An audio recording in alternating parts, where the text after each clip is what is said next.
pela bênção que nos concedeu de, no início desse culto, também sermos conduzidos pelo seu apoio e pela instrumentalidade do seu servo. Nós também pudemos adorar o Senhor nessa fase devocional do nosso culto, agora chegando à culminância do culto reformado, que é a exposição das Escrituras, e eu queria convidar a sua atenção para um tema muito importante, que nessa noite nós vamos meditar e que, inaugurando uma série de exposições dentro da perspectiva do mês da família, nós queremos falar sobre um primeiro texto falando da mãe de Jesus.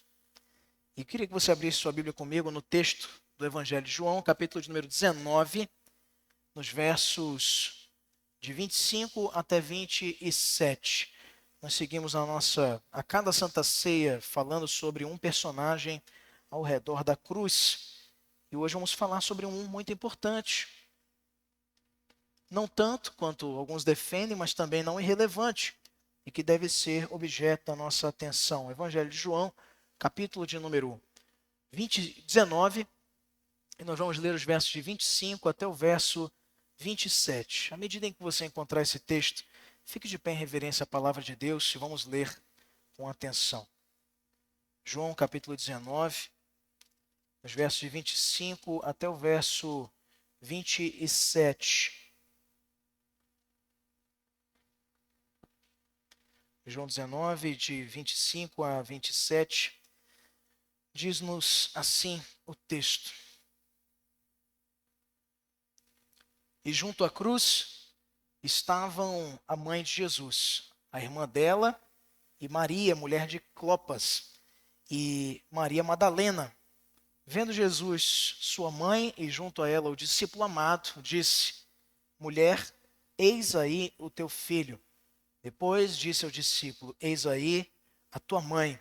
Dessa hora em diante, o discípulo a tomou para casa. Vamos orar mais uma vez, queridos. Santo Deus, nós estamos diante da tua palavra e queremos suplicar humildemente tua direção para que tu mesmo encarregue-se, Senhor, como sabemos que se encarregará, de trazer aos nossos corações a tua mensagem.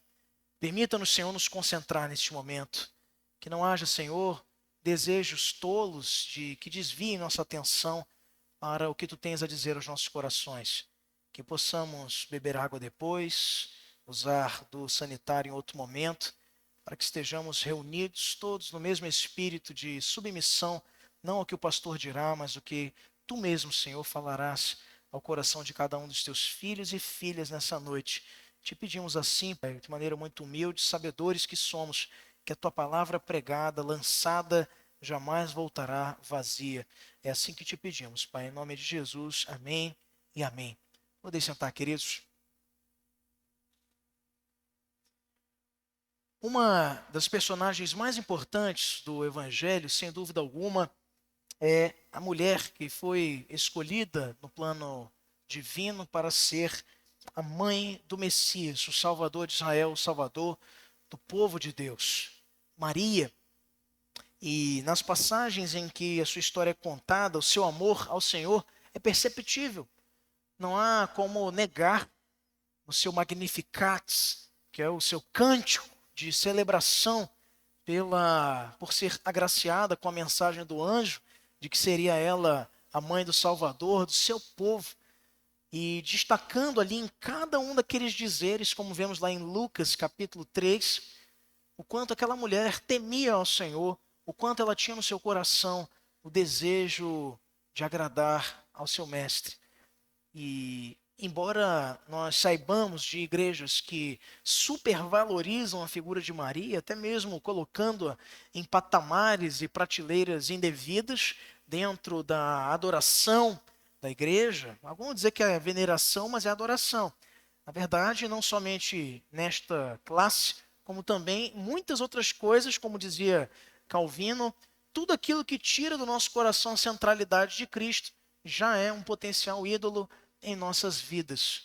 Pode ser Maria, pode ser o seu filho, pode ser o carro que você tem, ou a tua profissão, pode ser também uma personalidade que você não abre mão de mudar, pode ser várias coisas que se tornam um ídolo na tua vida. Então, falando disso, é importante que a gente destaque a importância de Maria dentro da narrativa da história de Jesus, mas também colocando a figura dela como uma inspiração, como também foram de outros servos, não havendo nada de mais especial, a não ser pelo fato dela ter sido escolhida, muito agraciada entre as mulheres, de ser a escolhida para albergar em seu ventre esse milagre da geração sobrenatural de Jesus. Ela, sendo virgem até aquele momento, obviamente, gera a Cristo dentro do plano eterno, trazendo então esperança naquele menino. E o Espírito Santo mesmo se encarregou de gerar aquela criança, utilizando de Maria como submissa serva que foi diante do Senhor. O verso-chave que eu queria examinar com os irmãos essa noite é o verso 26 desse texto que nós lemos em João 19, quando Jesus ali, pregado naquela cruz, ele olha para João, chamado aqui o discípulo amado, e diz a ele, diz a ela, mulher, eis aí o seu filho.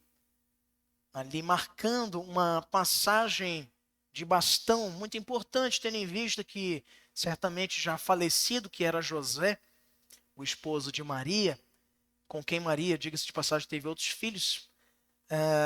José ali já tinha falecido e a responsabilidade por guiar a sua família recaía ao homem da casa, que era Jesus.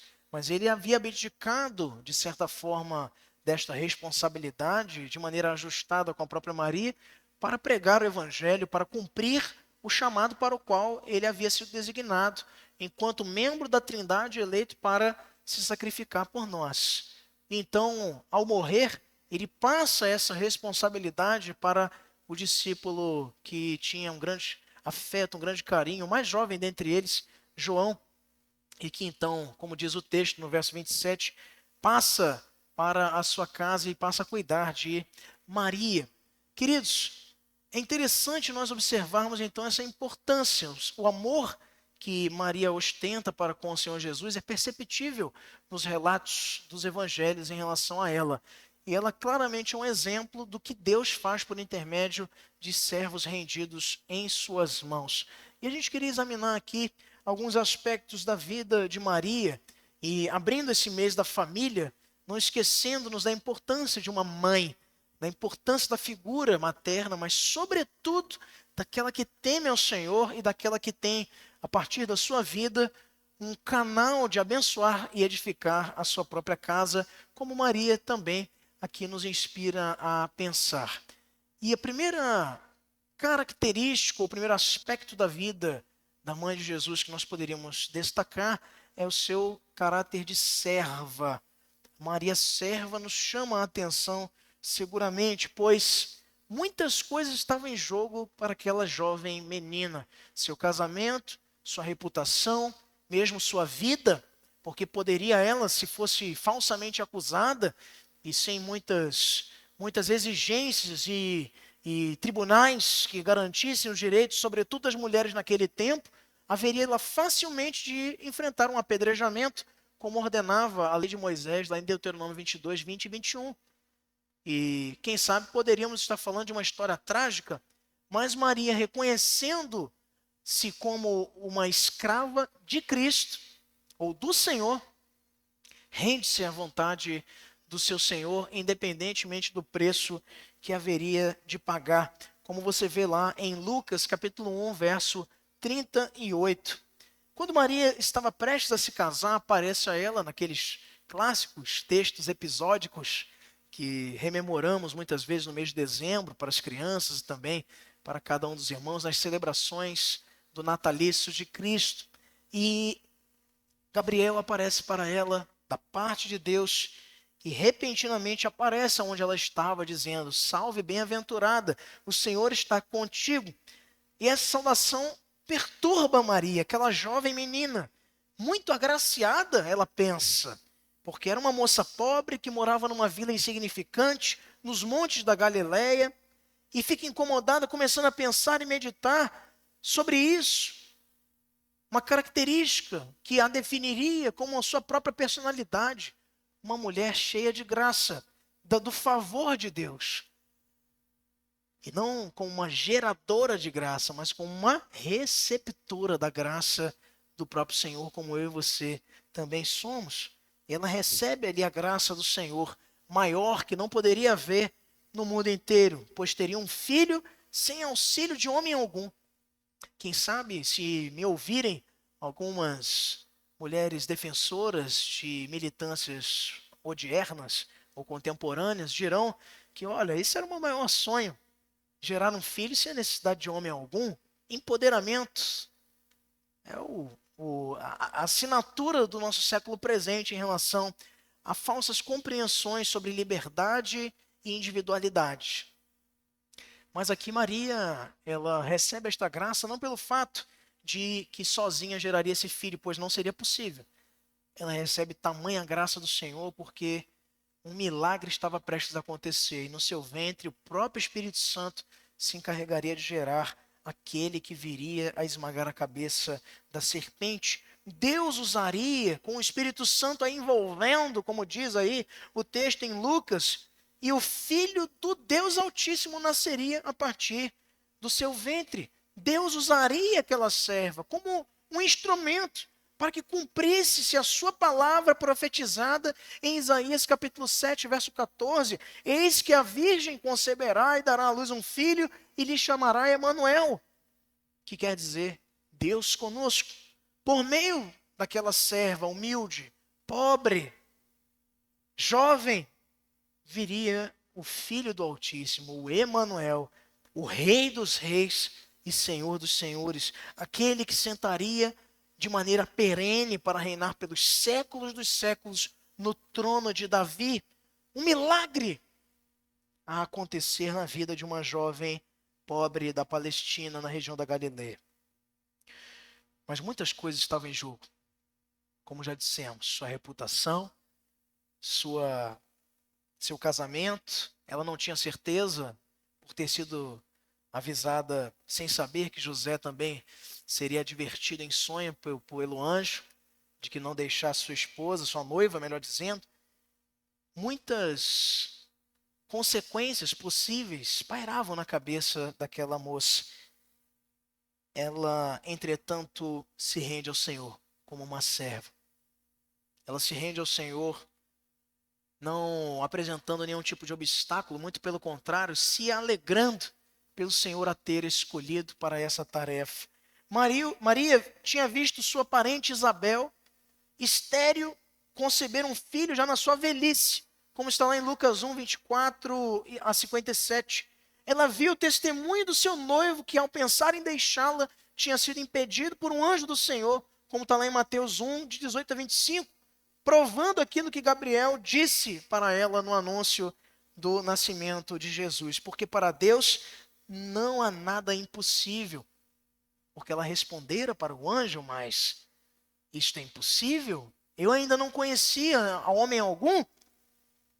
E ele responde a ela, porque para Deus não há nada impossível.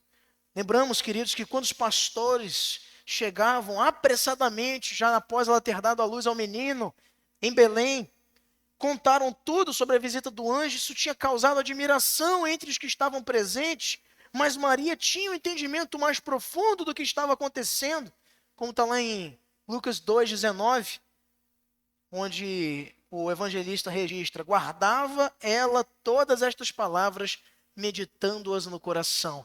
Quando os pastores chegam dizendo que umas milícias de anjos nos céus cantavam glória a Deus nas maiores alturas e paz na terra entre os homens a quem Ele quer bem. Nasceu o Salvador. Anjos cantando no céu coisas miraculosas. E eles vão contar isto, procurando onde nascera o menino naquela estrebaria, que era uma garagem da casa da família de José, em Belém da Judéia. E então, aquilo não surpreendia mais aquela que já tinha sido uma testemunha ocular, que o poder de Deus estava para além da sua própria compreensão. Ela se submete a isso.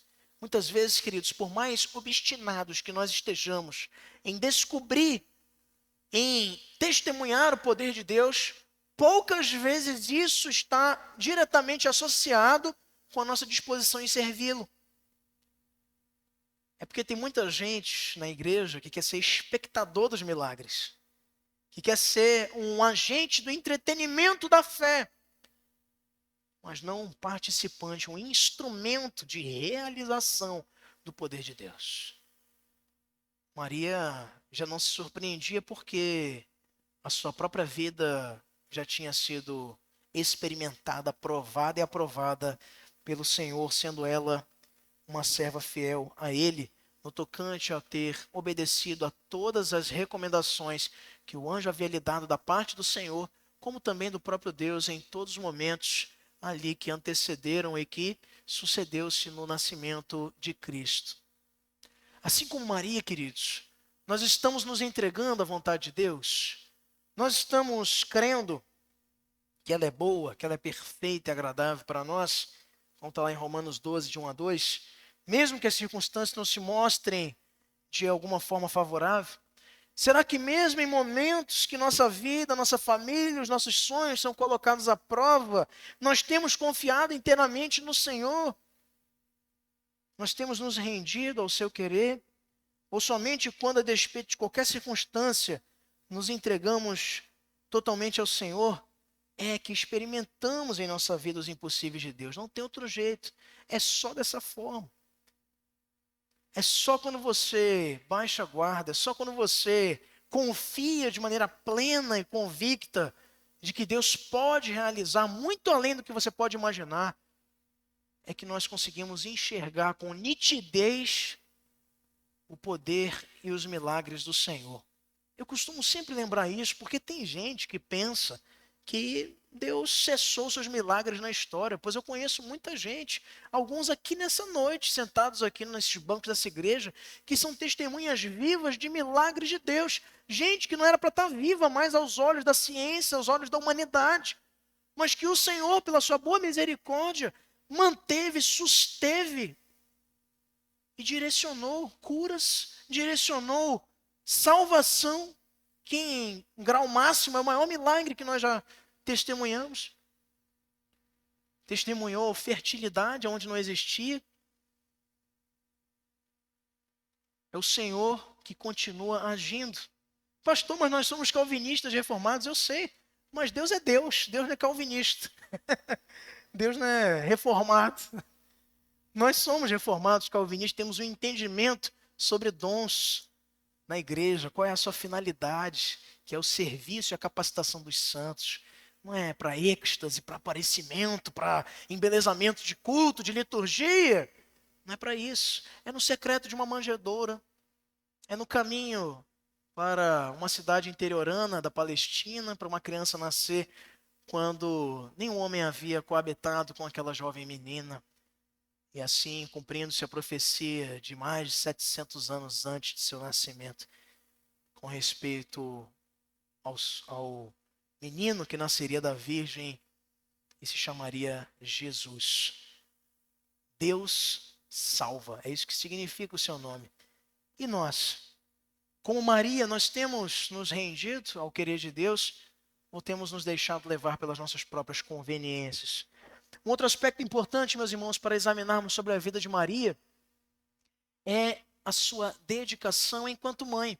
Muito oportuno falar sobre isso neste mês, que todos os domingos estaremos refletindo sobre a família no contexto bíblico. E um bom ponto de partida, de fato, e também nesta noite de comunhão do Senhor, é falarmos sobre o aspecto materno de Maria. A Bíblia não dá muitos detalhes da infância, da adolescência, da juventude de Jesus. Entretanto, nos poucos relatos nós podemos perceber que seus pais eram fiéis ao Senhor, cuidadosos, zelosos com a criação do menino. Jesus foi circuncidado ao 8º dia, apresentado no templo, como vemos lá em Lucas 2, de 21 até 38. E é interessante notarmos, meus irmãos, que foi durante a apresentação de Jesus no templo que Maria ouviu a profecia de Simeão, de que se cumpriria em sua vida por ser a mãe do Messias. Após falar sobre o destino de Jesus, virou-se para ela, Simeão, no templo e disse a Maria: quanto a você, Maria, uma espada atravessará a sua alma. Está lá em Lucas capítulo 2, verso 35. E esse foi o tema escolhido para essa mensagem de hoje. Maria, mãe de Jesus, uma espada atravessa a sua alma. Porque há quem diga que existem grandes amigos, existem grandes companheiros de vida, de conjugal, de vida profissional, de vida, enfim, social, mas nenhum desses sentimentos, afetos pode se comparar ao amor de uma mãe. E de fato, quando notamos aqui Simeão falando isso para Maria, eu creio que seu coração já se preparava para o que haveria de acontecer alguns anos mais tarde. 12 anos depois do nascimento de Jesus, quando eles vão para Jerusalém celebrar Páscoa, prática anual do povo, o episódio de Jesus no templo também chama-nos a atenção. Quando ele se perde dos seus pais e quando é encontrado, está no templo ensinando os mestres.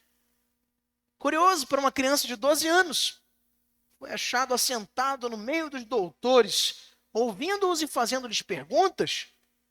E lemos lá em Lucas 2, 41 a 51, esse episódio, com um registro a respeito da compreensão de Maria sobre aquele acontecimento. Diz, e a mãe dele guardava todas estas coisas no coração. Essa é a última notícia que nós temos de José nos evangelhos. É curioso pensar sobre isso. Daqui em diante, Jesus é o filho de Maria. Já não é mais associado. Podemos presumir que Jesus morreu, que José morreu em algum momento depois dos 12 anos de Jesus. E Jesus agora assume o ofício de seu pai. Ele agora é o carpinteiro. Já não é mais José, como está lá em Marcos 6,3. Sobre Jesus estava a responsabilidade, como filho mais velho, de cuidar de sua mãe, de seus irmãos e de suas irmãs. Parece que ele fez isso até 30 anos de idade.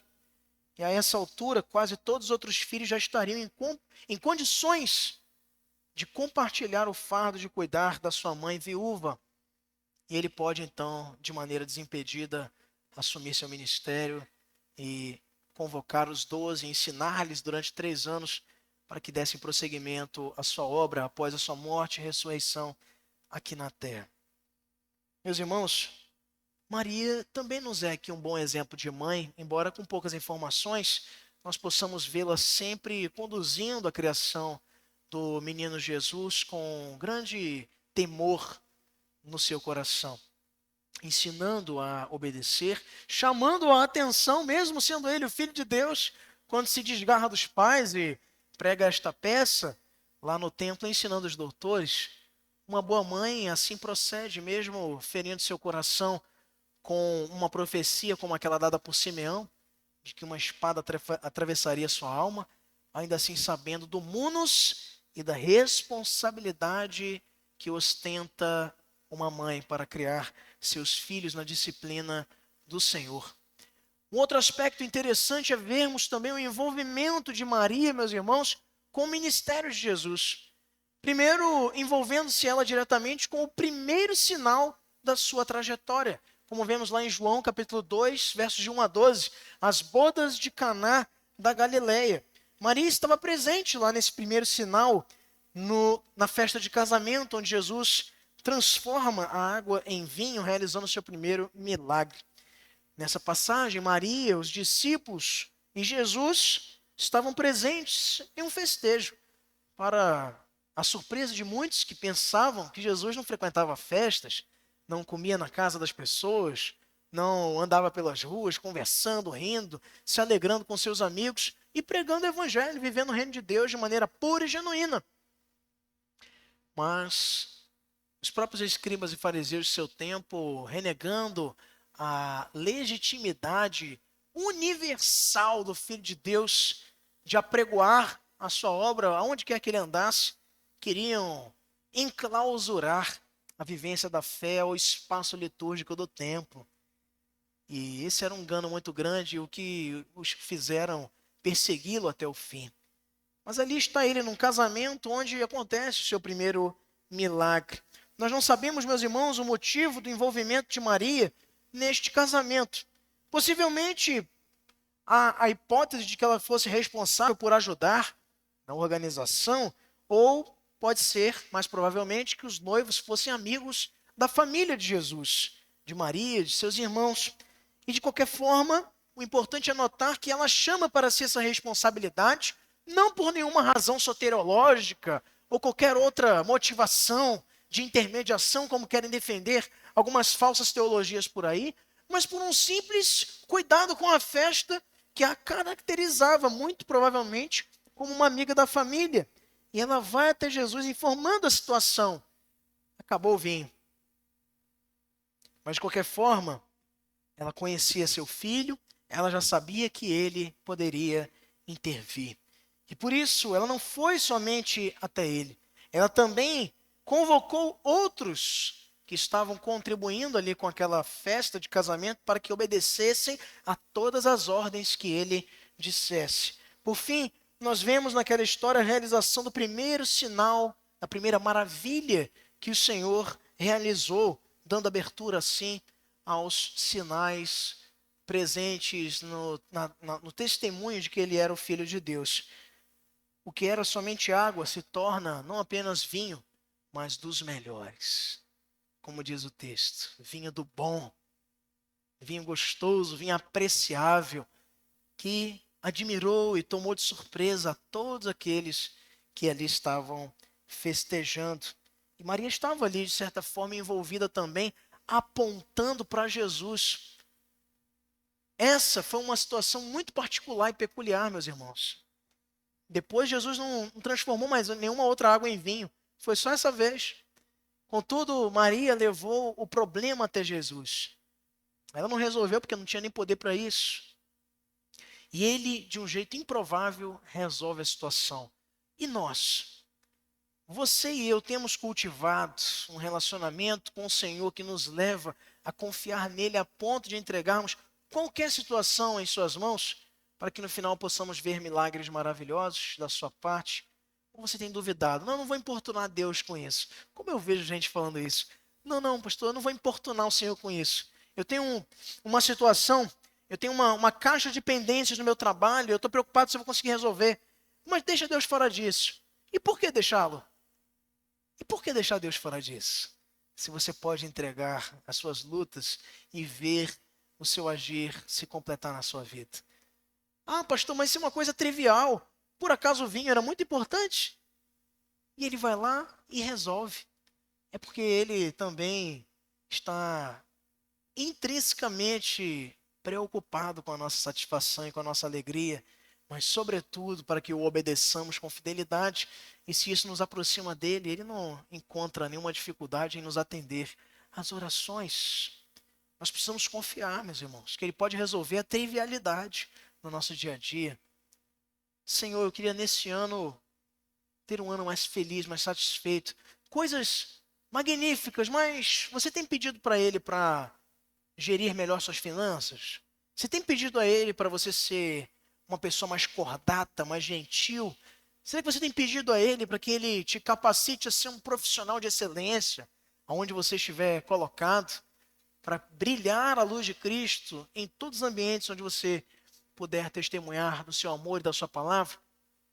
Maria está envolvida também com a família, o núcleo familiar de Jesus. Em outra situação descrita nos evangelhos sinóticos, como detalhada em Marcos, o comportamento de Maria é totalmente diferente do anterior, pois em algum momento pode ter sido ela influenciada por seus outros filhos, como está lá em João 7, 3-5, ou pode ser que a sua preocupação de mãe a levasse a agir de uma outra forma.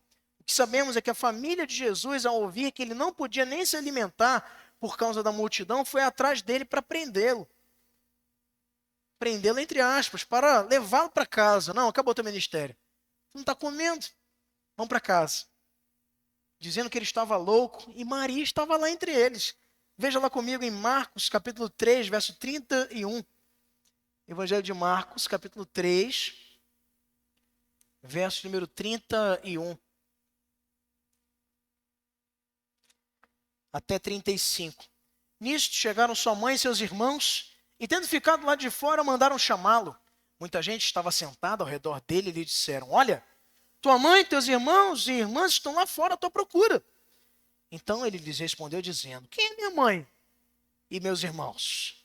E correndo o olhar pelos que estavam assentados ao redor, disse: eis minha mãe e meus irmãos. Portanto, qualquer que fizer a vontade de Deus, esse é meu irmão, irmã e mãe.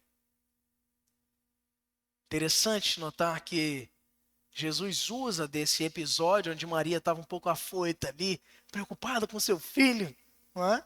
Que tinha como preceito máximo a sua comida e a sua bebida, o fazer a vontade do Pai. Estava ele ali usando essa própria situação para demonstrar aos seus discípulos que aqueles eram seus irmãos, aquelas poderiam ser também suas mães, sua família, deixando claro, queridos, nesse contexto, que os laços espirituais são maiores do que os carnais, dos que os consanguíneos. Os irmãos, os membros da família de Jesus, não são aqueles que ostentam seu mesmo DNA, são aqueles que fazem e ouvem atentamente aos seus ensinamentos, como aqueles ali reunidos no texto que nós lemos. O parentesco de sangue, queridos, ele é extremamente valioso, mas só por essa vida. E mesmo assim, ele pode nos decepcionar. Quem já não foi decepcionado por um irmão, por um primo, por um tio, por uma tia, ou até pelos seus próprios pais, pela sua esposa, pelos seus filhos? O nascimento que realmente importa, meus irmãos, é o segundo nascimento para o reino de Deus, o nascimento da água e do Espírito.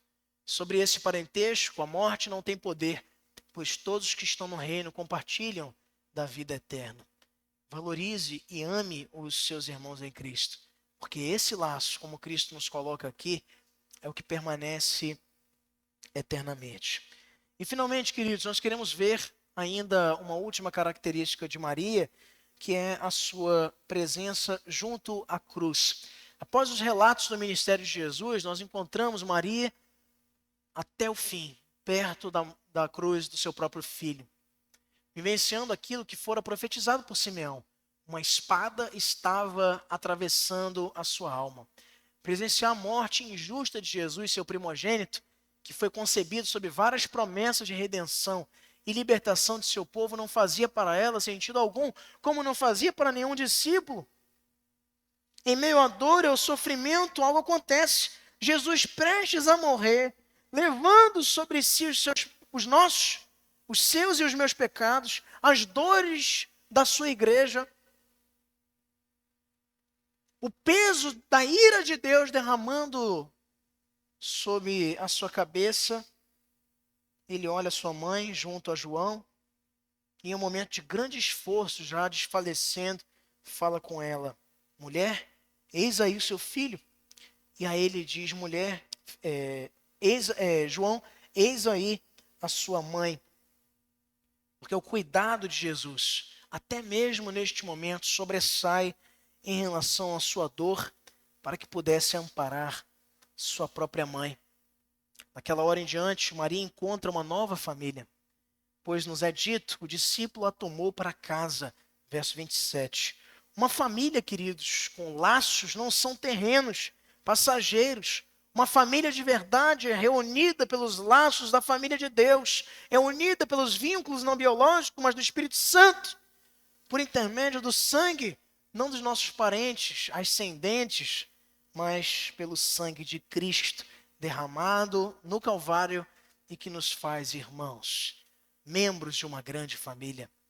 Jesus ultrapassa os limites da sua própria funcionalidade enquanto homem da casa, para mostrar para ela que o seu choro não duraria muito tempo, a fim de que ela entendesse que nessa terra ela não estaria desamparada, e também seu coração já estava comprado, como o meu e o seu, para a vida eterna. Maria era uma serva fiel, que não foi esquecida pelo seu Senhor no momento mais difícil da sua vida. Momento esse que ela passou por ser obediente à vontade de Deus. Você e eu devemos, queridos, crer que a promessa da companhia de Jesus, como nos diz ele em Mateus 28:20, estarei convosco até a consumação dos séculos. Essa promessa é real, verdadeira e resplandecente no dia mais escuro da alma, mesmo até quando as espadas da vida atravessam o nosso coração. Como aqui nessa mãe. Imagine você, mães aqui da IPA. Imaginem vocês, seu filho sendo atravessado, transpassado ali, pelo cumprimento da vontade do Senhor.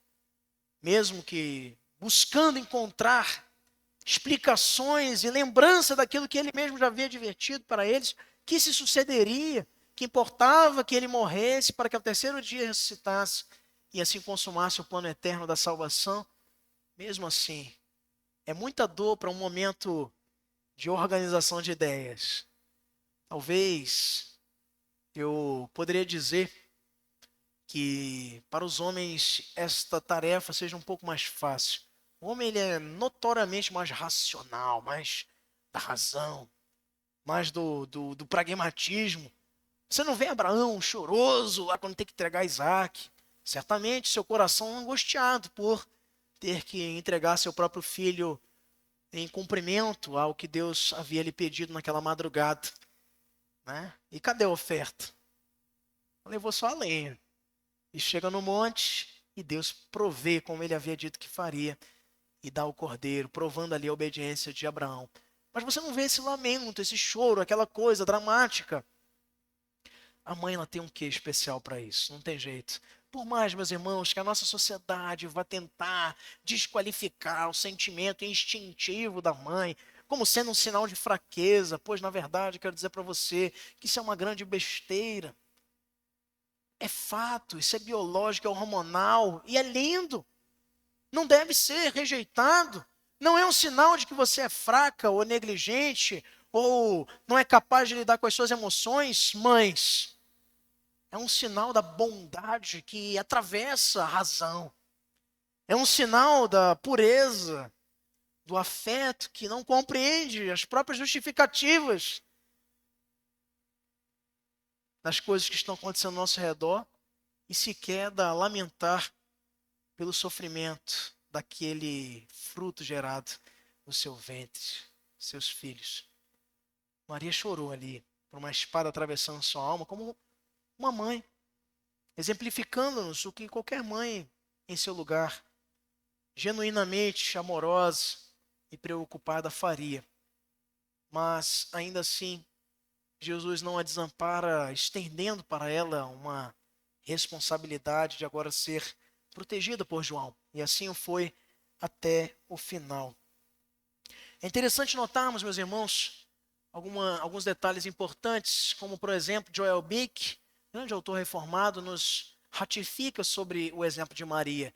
Ele diz: a mariolatria distorce o evangelho, mas também erramos ao ignorar Maria como exemplo de piedade. Ela é, nas Escrituras, uma jovem piedosa, humilde e profundamente teocêntrica. Lá no seu livro Teologia Sistemática Reformada, ele nos fala exatamente sobre essa importância de olharmos para Maria como uma inspiração de modelo de vida e nada mais disso. Foi ela agraciada por ter sido a mãe do nosso Salvador, mas também era pecadora, carente da graça de Deus, morreu e também está selada com o Espírito Santo da promessa, como eu e você estamos aguardando a sua vinda. Joel Beck nos diz isso, muito interessante para a nossa reflexão. E também Donald Carson, no seu comentário sobre o Evangelho de Lucas, ele nos diz: Maria canta sobre Deus, não sobre si mesma. O seu Magnificat, lá em Lucas 3, é profundamente enraizado na teologia do Antigo Testamento e revela uma mulher cuja alma estava saturada com as Escrituras.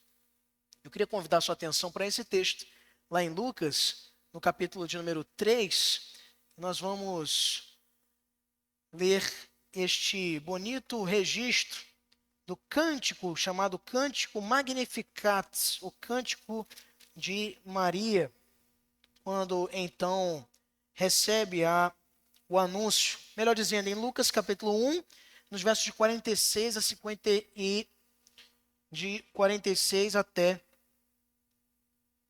55. Então disse Maria: a minha alma engrandece ao Senhor, Meu espírito se alegrou em Deus, meu Salvador, porque contemplou na humildade da sua serva, pois desde agora todas as gerações me considerarão bem-aventurado, porque o poderoso me fez grandes coisas, santo é o seu nome. A sua misericórdia vai de geração em geração sobre os que o temem. Agiu com o seu braço valorosamente, dispersou os que no coração alimentavam pensamentos soberbos, derribou do seu trono os poderosos, exaltou os humildes, encheu de bens os famintos e despediu vazios os ricos, amparou a Israel, seu servo, a fim de lembrar-se da sua misericórdia a favor de Abraão e de sua descendência para sempre, como prometera aos nossos pais. Um cântico teocêntrico, apontando para a magnificência de Deus. Por isso, Magnificat, um Deus cuja misericórdia é operosa na vida dos que creem nas suas promessas. Maria ainda permaneceu, queridos, com os discípulos até o fim. A última referência à mãe de Jesus está em Atos 1, verso 14.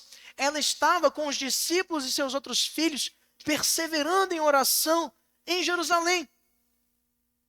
Quando os discípulos são agraciados com o Espírito Santo em Pentecostes. Veja que curioso. A sua vida ilustra o versículo que nós encontramos lá na segunda epístola de Paulo aos Coríntios, capítulo 4, verso 7. Temos, porém, este tesouro em vasos de barro, para que se veja que a excelência do poder provém de Deus e não de nós. Maria foi uma mulher, como qualquer uma das mulheres aqui presentes nessa noite, com uma dádiva muito especial de ter sido ela mãe do Salvador. Ela não deve ser idolatrada, nem venerada, nem adorada. Porque alguns dizem, não adoro, eu venero. Tá errado também. Não pode venerar também. Uma centralidade, como era a do seu coração, diga-se de passagem, deve nos inspirar também, adiante das maiores bênçãos e milagres que nós recebemos do Senhor nas nossas vidas, rendermos glórias ao seu nome e não ao nosso. O cântico de Maria nos exemplifica isso. Ela não se louva, mas louva o Senhor, o Deus da sua salvação. Que Deus nos abençoe, meus irmãos, que nós possamos refletir nesse exemplo de Maria como uma inspiração, observando que Deus tende a nos surpreender com a sua boa mão quando cremos e nos submetemos de maneira obediente, de maneira humilde à sua providência e ao seu querer em nosso favor. Nós queremos chamar aqui à frente